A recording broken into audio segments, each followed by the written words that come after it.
want to turn back to our top story, the expense scandal in Canada's Senate that's already cost the Prime Minister's Chief of Staff his job. Just a short time ago, the NDP addressed the controversy. Ethics critic Charlie Angus called for an RCMP investigation into the matter. So let's talk about the scandal and the NDP response with Conservative strategist Tim Powers.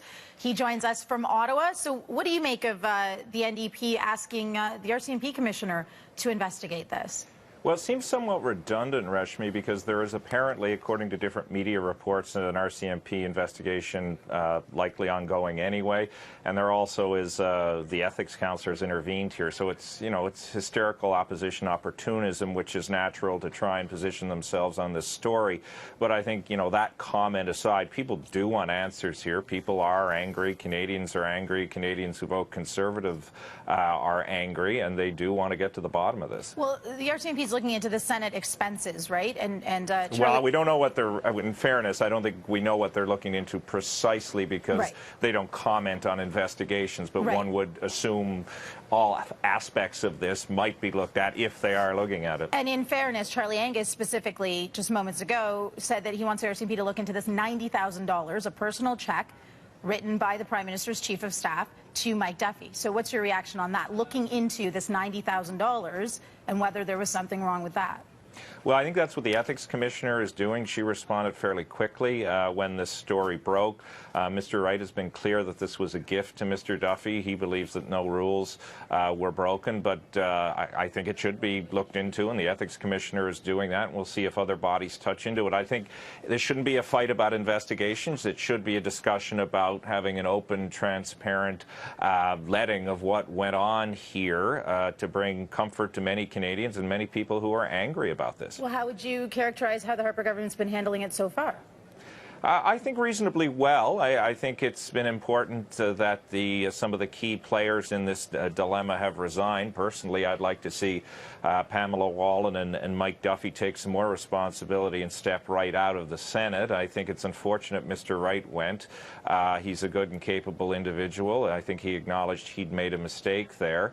I think those are key steps going forward. The government has long been trying, as you know, to reform the Senate and bring in accountability and appointment mechanisms. I think some of that needs to be revisited, and the opposition have to stop blocking all of that.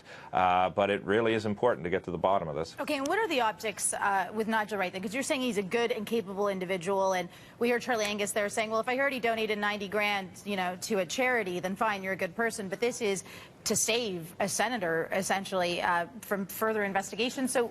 Well, that's one characterization of it. I think, as has been oft reported, Mr. Duffy and Nigel Wright certainly had pre-existing history. It was a gift to him. It was an effort, in some part, as many people have said, to take away the burden from the taxpayer. But all of that said, I appreciate that's complicated and difficult for the public to understand. It leaves a foul odor in the mouths and noses of some, and that's why I say and have heard this weekend that many people are angry, and it is important to get answers, but it's also equally important to step away from some of the hysteria here. I mean, why isn't, in the case of the NDP, they're in a bit of a glass house themselves, as your coverage of the press conference may have shown. Mr. Mulcair, just last week, his name was brought up in the Charbonneau Commission because he hadn't reported something that had happened, or took him 16 years to report something that had happened to him when he was an elected official in Quebec. So let's all be transparent here. Let's all get some answers. And Charlie Angus used that as an example and said, well, our leader actually didn't take anything, and then he's suggesting that the Prime Minister must have known something, and he's not coming clean. So then why did in fairness, Mr. Mulcair, I agree he didn't take anything, but why did it take him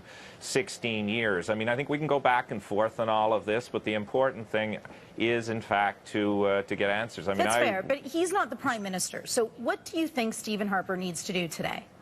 Well, I think he's doing it. He's gotten some of the people that have been involved in this have resigned. I think he needs to have a good discussion with his caucus tomorrow. He needs to speak to them and but doesn't he to need the to public. Address Canadians? Sorry, go ahead. Doesn't he need to address Canadians? I mean, people are asking, did he or didn't he know about this $90,000? Fair point. But I think in part actions speak louder than words. So the first part of the action is to deal with some of the major irritants that were there for Canadians, and some of the people, in this case Senators Duffy and Wallin, who allegedly acted inappropriately. I think people want to see action on that front. I'm sure, as the Conservative caucus does, the public will hear from the Prime Minister in due course.